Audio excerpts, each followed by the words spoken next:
అందరికీ నమస్కారం. నా పేరు గోడి నరసింహాచారి.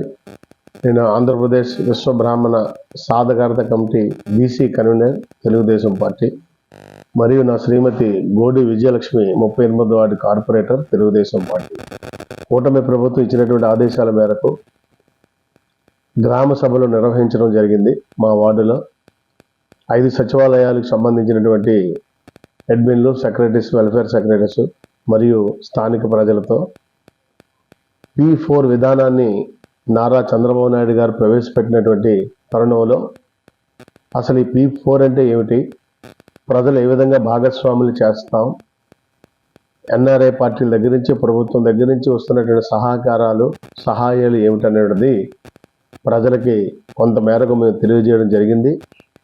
రేపు ఉగాది రోజున పూర్తిగా గౌరవ ముఖ్యమంత్రి నారా చంద్రబాబు నాయుడు గారు దీని మీద ఒక అనౌన్స్మెంట్ చేస్తారు. అది కరపత్ర రూపంలో వస్తుంది. అదేవిధంగా సచివాలయం దగ్గర నుంచి స్థానిక గ్రామ వార్డు సచివాలయాలకు కూడా దాని తాలూకా వివరాలు పూర్తిగా వస్తాయి. ఇదే సమయంలో బీసీ వెల్ఫేర్ అనేటువంటి రాష్ట్ర బీసీ సంక్షేమ శాఖ ఈ బీసీ లోన్లు మరియు కుట్టు మిషన్లు యూనిట్ల రూపంలో పరిచయం చేయడానికి మొన్న 18వ తారీఖు నుంచి 22వ తారీఖు వరకు టైం ఇస్తూ బీసీలకు, ఎస్టీ, మైనార్టీ వారికి సబ్సిడీ 50% సబ్సిడీతో కూడుకున్నటువంటి లోన్లు ఇవ్వడం జరుగుతుందనేటువంటిది ఒక అనౌన్స్మెంట్ని బీసీ సంక్షేమ శాఖ ద్వారా మొన్న సమావేశానికి నేను స్వయంగా హాజరై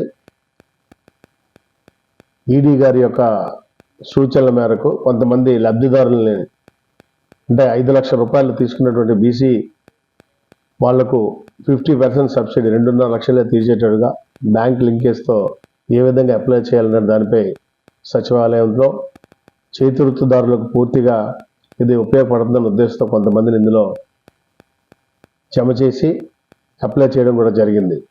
అయితే టైం తక్కువగా ఉంది కనుక టైం కూడా కొద్దిగా ప్రొలాంగ్ చేయమని మేము రిక్వెస్ట్ చేస్తే రాష్ట్ర ప్రభుత్వం ఈ నెల 25 తారీఖు వరకు కూడా దాన్ని పొడిగించడందుకు కృతజ్ఞత తెలియజేస్తూ, ఈ బీసీ లోన్స్ దయచేసి అందరూ కూడా టైం కూడా లేదు కాబట్టి ఇవాళ రేపు 2 రోజుల్లో ఉంది కాబట్టి ముందు ఇమీడియట్గా అప్లై చేసుకుంటే దాన్ని స్క్రూటినీ చేసి ఎవరెవరు లబ్ధిదారులు అనేది ప్రతి సచివాలయానికి వస్తుంది.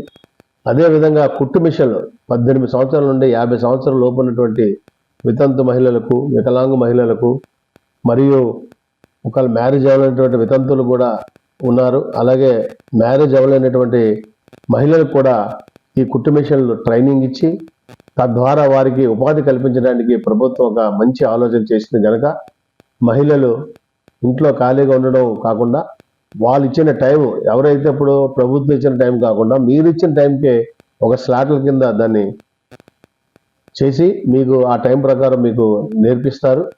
నేర్పించే విషయంలో కూడా నెలకింత అని కొంత అమౌంట్ కూడా మీకు ఇస్తారు. ఇలాగా ఒక 40 days 60 days ట్రైనింగ్ ఇచ్చిన తర్వాత ఏదైతే కుట్టు మిషన్ మీతో ట్రైనింగ్ ఇస్తారో ఆ కుట్టు మిషన్ కూడా మీకు ఉచితంగా మీకు ఇస్తారు. ఒక సర్టిఫికెట్ ఇస్తారు, కుట్టు మిషన్ ఇస్తారు. అంచేత ఈ ప్రభుత్వం పెడుతున్నటువంటి పథకాలన్నీ కూడా మీరు ఉపయోగించుకొని బీసీలుగా ఉన్నటువంటి మనము రాజ్యాంగ ఫలాలు అందుకొని ప్రభుత్వంతో పాటు మనం కూడా ఒక అండదండలు నిలబడి మన కుటుంబానికి కూడా అండదండలుగా ఉండాలని హృదయపూర్వకంగా ఆహ్వానిస్తూ, అదేవిధంగా ఇంకొక ముఖ్యమైన విషయం, మేలో తల్లికి వందనం కానీ, కొత్త రేషన్ కార్డులు కానీ, అదేవిధంగా ఏదైతే వృద్ధాప్య పెన్షన్లు కానీ, వికలాంగుల పెన్షన్లు కానీ అన్నీ కూడా మీకు మేలోనే ఇస్తామని అసెంబ్లీ సాక్షిగా మన గౌరవ ముఖ్యమంత్రి వర్యులు మరియు పవన్ కళ్యాణ్ గారు చెప్పినటువంటి ధర్మిలా మీరందరూ నిరుత్సాహపడక్కర్లేదు. ఏదైతే సగం కట్టినటువంటి గృహాలు ఉన్నాయో ఆ గృహాలు కూడా పూర్తి చేసి టిట్కో గృహాలు మరియు ఎన్టీఆర్ గృహాలు, ఆ విధంగా అసంతృప్తిగా ఉన్నటువంటి గృహాలన్నీ కూడా సంతృప్తిగా పూర్తి చేసి ఎవరైతే లబ్ధిదారులు ఉన్నారో వారికి అందిస్తామని అన్నారు. 25,000 రూపాయలు డీడీ తీసిన వాళ్ళు కూడా చాలా బాధపడుతున్నారు. 2-3 డీడీలు తీసిన వాళ్ళు కొంత డబ్బు అమౌంట్ ఇచ్చడం జరిగింది. ఎవరైతే అమౌంట్ అందుకోలేదో వాళ్ళకి ఇల్లులు కూడా స్వయంగా అందజేస్తామని మున్సిపల్ శాఖ మార్చిలో అన్నారు. అదేవిధంగా ఈ లోపు బ్యాంకు వాళ్ళు మీకు ఎటువంటి ఒత్తిడి చేసినా బ్యాంకు గురించి మీరేం భయపడక్కర్లేదు. బీసీల పక్షపాతి తెలుగుదేశం పార్టీ మొదటి నుంచి కూడా బీసీలు వచ్చి తెలుగుదేశం పార్టీకి వెన్నెముకగా వ్యవహరిస్తున్నారు.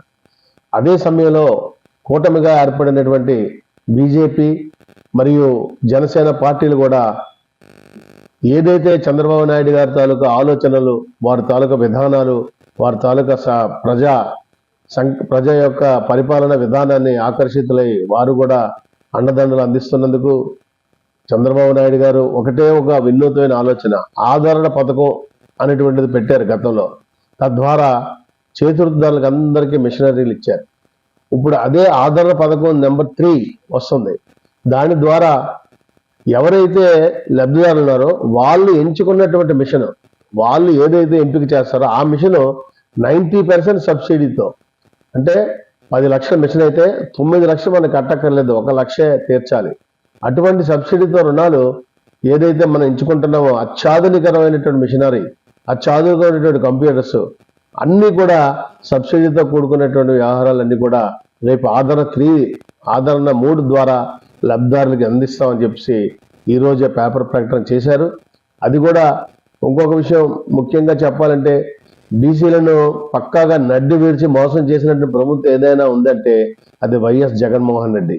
సగం కట్టిన ఇల్లులు, అందరి దగ్గర 25,000 రూపాయలు వసూలు చేసిన డీడీలు, ఈ గృహాలు కూడా తాకట్టు పెట్టి కొన్ని వేల కోట్ల రూపాయలు అప్పు తెచ్చినటువంటి ఘనత జగన్దే. ఇటువంటి నడ్డి విరిచి అసలు కనీసం బీసీ సంక్షేమ శాఖకు సంబంధించినటువంటి 58 కులాలకి కార్పొరేషన్లు వేశాడు, చైర్మన్లు వేశాడు. కనీసం వాళ్ళు కూర్చోడానికి కుర్చీ కూడా లేకుండా చేసినటువంటి ఘనత జగన్మోహన్ రెడ్డిది. ఇలాగ ప్రతిదీ కూడా చెప్పుకుంటూ పోతే అణువున కూడా బీసీలని మోసం చేసిన ప్రభుత్వం ఏదైనా ఉందంటే అది కేవలం వైఎస్ఆర్ ప్రభుత్వం మాత్రమే. ఎందుకంటే మొదటి నుంచి బీసీ పక్షపాతి అన్నారు. ఏం చేశారంటే బీసీలకి 4-5 ఉప ముఖ్యమంత్రులు ఇచ్చారు, కనీసం ఒక్కరికైనా అధికారాన్ని ఇచ్చారా? మా చంద్రబాబు నాయుడు గారు చూసి నేర్చుకోండి.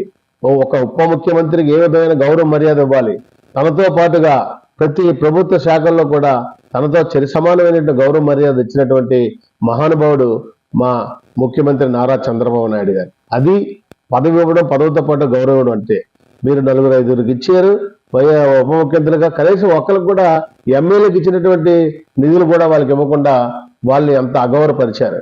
ఆ విధంగా ఉన్నటువంటి బీసీలని మీరు ఎంతో మోసం చేశారు. మీరు ఇంకా అతపాతాలకు తప్ప మీకు ఇంకా రోజులు లేవు. రాబోయే రోజుల్లో మీకు చేసినటువంటిది చేయడానికి కూడా మీకు పడదు. ఈ రోజు అసెంబ్లీకి కూడా వెళ్లకుండా సంతకాలు పెట్టి జీతాలు తీసుకుంటున్నారని సాక్షాత్ స్పీకర్ చెప్తున్నారంటే ఇంక అంతకన్నా అవమానకరమైనటువంటి విషయం ఏముంది? రాజకీయాల్లో ప్రజాసేవ చేయాలని రావాలి తప్ప ఎదుటి మనిషిని కించపరిచి బూతులు తిట్టుకొని ఉంటే లేదు. మొన్న చూడండి, అసెంబ్లీ అయిన తర్వాత ఎంత చక్కగా సంస్కృతి కార్యక్రమాలు, సంగీత కార్యక్రమాలు పెట్టి ఎంతో ఉల్లాసంగా వచ్చారు. అదే ఉల్లాసంతో నియోజకవర్గాల్లో పనులు కూడా చేయడానికి వాళ్ళకి ఒక సంకల్పం కలుగుతుంది.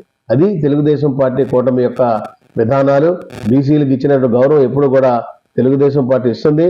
కూటమి వచ్చిన తర్వాత మరింత రెట్టింపుగా ఇస్తుందని మేము పూర్తిగా నమ్ముతున్నాం.